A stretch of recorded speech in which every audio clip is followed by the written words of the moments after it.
A gente quer saber muito das coisas quando é pequeno. Por que isso, por que aquilo, de onde vem aquilo outro, e porque sim não é resposta, virou até bordão da nossa geração. Aí vamos crescendo e as questões vão se tornando mais complexas, profundas, e as nossas dúvidas pessoais agora podem colocar em risco outras pessoas. Mas as respostas não vão aparecendo. Nós todos, perdidos pela falta de respostas, passamos a buscar certezas. Mesmo sem ter a certeza disso, nós nos apegamos a algumas verdades para sanar a ilusão da criança de que é possível saber alguma coisa. Quando eu era pequeno, eu tinha o sonho de conhecer todas as músicas, ouvir todos os discos, ver todos os filmes, e demorou para eu descobrir que não dá tempo. Não dá tempo de ter todas as respostas. E se as pessoas que estudam a vida inteira decidiram não ter respostas concretas, quem sou eu para querer ter certezas e não perguntas nessa vida? Essa tendência pela certeza é para todo mundo e o peso vem com a idade. Não é à toa que quanto mais velho, maior a chance de encontrar um ranziza. A idade traz a maturidade que o jovem não tem, mas também pode trazer a ignorância de quem acha que alguma hora sabe mais do que alguém. Nosso tempo de existência é muito curto para conhecer algo de fato. Se não houver constante manutenção e autocrítica sobre as nossas próprias crenças, a armadilha do ego vai pegar qualquer um. E eu não quero perder o encanto da criança por perguntas, por buscar respostas sem medo de estar errado. Porque com certeza eu estarei. Eu não sei de nada. E citando Fernando Pessoa, eu não sou nada, nunca serei nada, não posso querer ser nada. A parte disso, tem em mim todos os sonhos do mundo. E sonhos nascem de dúvidas, do vazio, daquilo que não está completo e precisa brotar. O que eu sei é que nada sei, e que isso me coloca em vantagem sobre aqueles que acham que sabem alguma coisa. Então, se a melhor forma de se comunicar é pela dúvida, a dúvida se dá pela via do diálogo. E o diálogo, que é um ato entre dois falantes que trocam códigos em comum, acontece apenas quando há o compartilhamento da mesma língua entre os dois. Então, nesse momento de mundo polarizado e com tantas dúvidas e muitas certezas, nada como as perguntas para mover adiante a nossa comunicação. Afinal de contas, quem não gosta de um bom papo? Talvez seja por isso, inclusive, que eu gosto muito de entrevistas. Talvez eu faça um vídeo sobre isso um dia, mas assistir entrevista foi um método que eu enxerguei de ver através das aparências. As perguntas são um jeito de extrair o conhecimento, como pronuncia Sócrates há quase 2500 anos. E assim, motivado a fazer perguntas, que nasceu essa série. Eu tenho uma pergunta. Sejam bem-vindos e com vocês, Antídoto. Alô? Alô? Antídoto? E aí? Suave? Eu tenho uma pergunta. O que mais une os nossos canais é o esforço de conversar com o diferente ou de ajudar pessoas a dialogar com o outro. No entanto, eu acho que você concorda comigo que tem vezes que parece que falamos em outra língua. O mundo anda tão fragmentado e a linguagem é tão ampla que, apesar de todo mundo no nosso país falar português, parece que ninguém mais se entende. Por que não conseguimos mais nos comunicar se trocamos o mesmo código linguístico? Antídoto, a gente fala mesmo a mesma língua?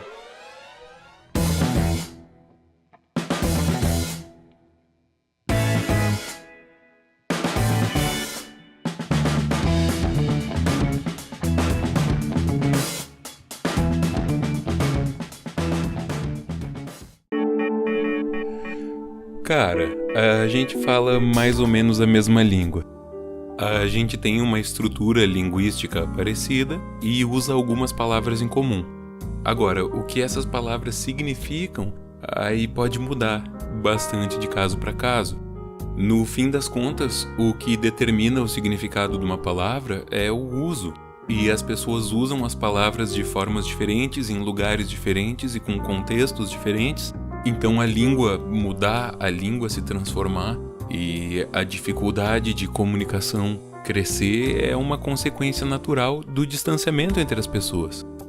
Eu vi esses dias uma treta que estava acontecendo por conta do Duolingo, que é um aplicativo de aprender idiomas.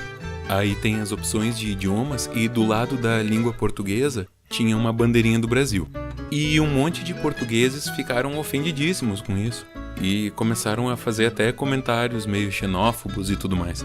Para eles era uma coisa muito ofensiva ter a bandeira do Brasil do lado do nome português. Aí, claro, teve gente que ficou revoltado, teve gente que ridicularizou, mas quando você entende um pouco mais de como a língua funciona e para que a língua serve, a gente vê que não é nem ridículo e nem revoltante. Olha só, a gente fala mais ou menos a mesma língua que Portugal. Tem, claro, variações grandes, mas o Brasil tem 200 milhões de pessoas e Portugal tem 10 milhões. Então a gente tem 20 vezes mais pessoas falando português aqui do que lá. O que constitui a língua é essa comunidade de falantes. A língua não é uma construção que os gramáticos fizeram e que é fechada e hermética. Ela é uma coisa viva, ela se transforma. E isso acontece porque, apesar de ela não corresponder diretamente à realidade das pessoas que falam essa língua, ela é construída por essa realidade, por essa comunidade de falantes. E como o próprio Fernando Pessoa dizia, o Fernando Pessoa que inclusive era português, né?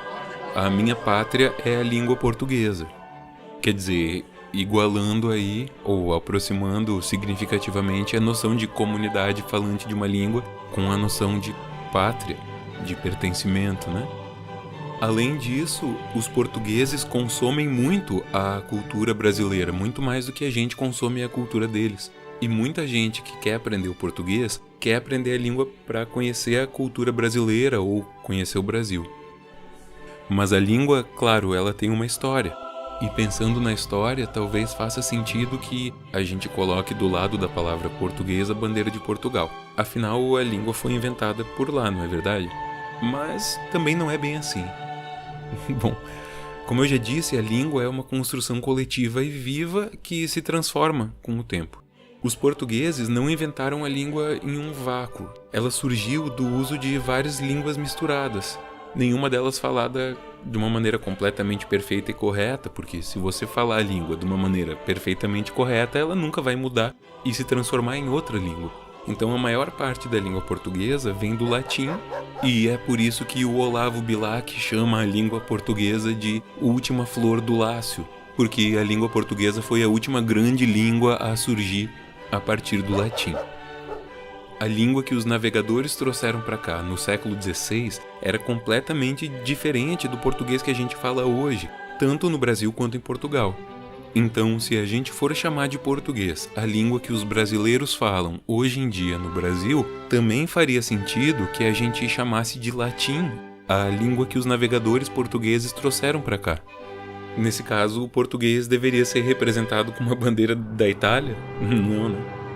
O fato é que a língua que os navegadores trouxeram se transformou drasticamente desde que chegou, misturando várias palavras, várias pronúncias, várias prosódias, que é a forma de articular as palavras, a forma de falar, várias flexões de várias línguas de origens nativas daqui da América, de africanos, sobretudo os que vieram escravizados para cá, e de vários outros países europeus, não só pelas pessoas que vinham desses países, mas pela influência que eles tinham entre eles.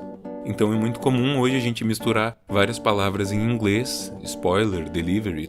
Assim como em outras épocas o francês estava na moda, então várias palavras que a gente fala, abajur, madame, garçom, filé, crochê, lingerie, são os galicismos, que são palavras derivadas do francês.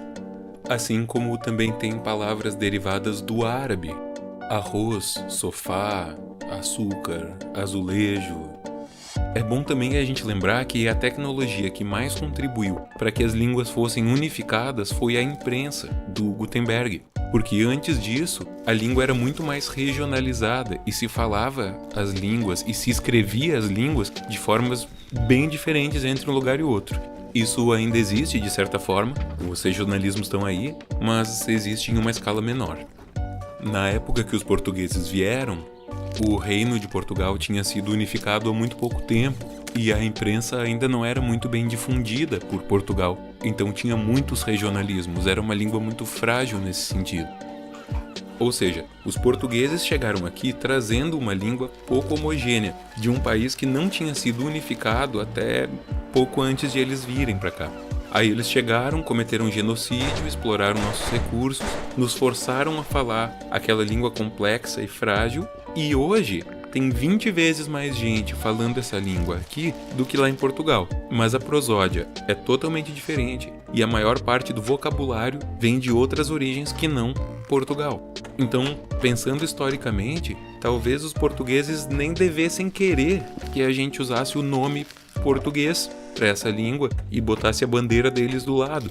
Esses são lembretes de algumas das coisas mais horríveis que aquele país já fez, e hoje esse país parece muito mais bonito e hospitaleiro. Então, assim, historicamente, faz tanto sentido chamar a nossa língua de português quanto faria chamar ela de brasileiro ou chamar ela de latim. Enfim, conforme a realidade das pessoas vai se transformando, conforme os interesses vão mudando, conforme a gente vai tendo necessidade de expressar outras coisas, a gente vai colocando novas palavras. Antes dos anos 60 não se usava praticamente em lugar nenhum a palavra ecologia. E a partir do momento que se consegue fazer fotos da Terra vistas de fora, a ideia de que se tem que cuidar do planeta como um todo começa a ganhar muito mais tração e essa palavra se torna uma palavra comum no dia a dia das pessoas. Da mesma forma que antes da internet banda larga, a gente não usava muito o termo spoiler, porque ou você via na TV ou você não via. E hoje em dia algumas pessoas já viram, outras não viram e pretendem ver e tudo mais. Então a gente começa a usar mais uma palavra para essa necessidade que não existia antes. Essa é uma das formas como a língua se transforma, tem várias outras também. Enfim, eu não vejo problema nenhum em ver a bandeira do Brasil do lado da palavra português. Eu não vejo problema nenhum em ver a bandeira de Portugal do lado da palavra português. Mas eu acho que essa é uma boa oportunidade para a gente pensar em como a língua funciona e pensar na nossa história. Isso tanto para a gente quanto para os portugueses. Mas também pensar nisso, que a gente precisa ter uma forma de se comunicar com o outro. E a gente precisa entender o peso que as palavras têm. Porque essa é uma frase bem famosa. Comunicação não é aquilo que você fala, é aquilo que o outro escuta. Se a gente não tem controle sobre o que o outro vai entender, sobre o que o outro vai ouvir do que a gente está falando, o que a gente pode é repensar a maneira como a gente usa as palavras para tentar acessar essas pessoas. Eu fiz um vídeo e o Mimimídias fez um vídeo, mais ou menos ao mesmo tempo, que fala sobre a importância disso. A gente usou o Game of Thrones como exemplo, porque aquele era um espaço em que muitas pessoas muito diferentes, com vários interesses diferentes, posturas políticas, realidades sociais, várias pessoas se encontravam e tinham um vocabulário comum, tinham interesses comuns. De repente, uma coisa que nos ajudaria é pensar nas comunalidades que a gente tem com os outros e como a gente pode encontrar esses pontos de contato e lembrar e perceber todas as coisas que a gente tem em comum.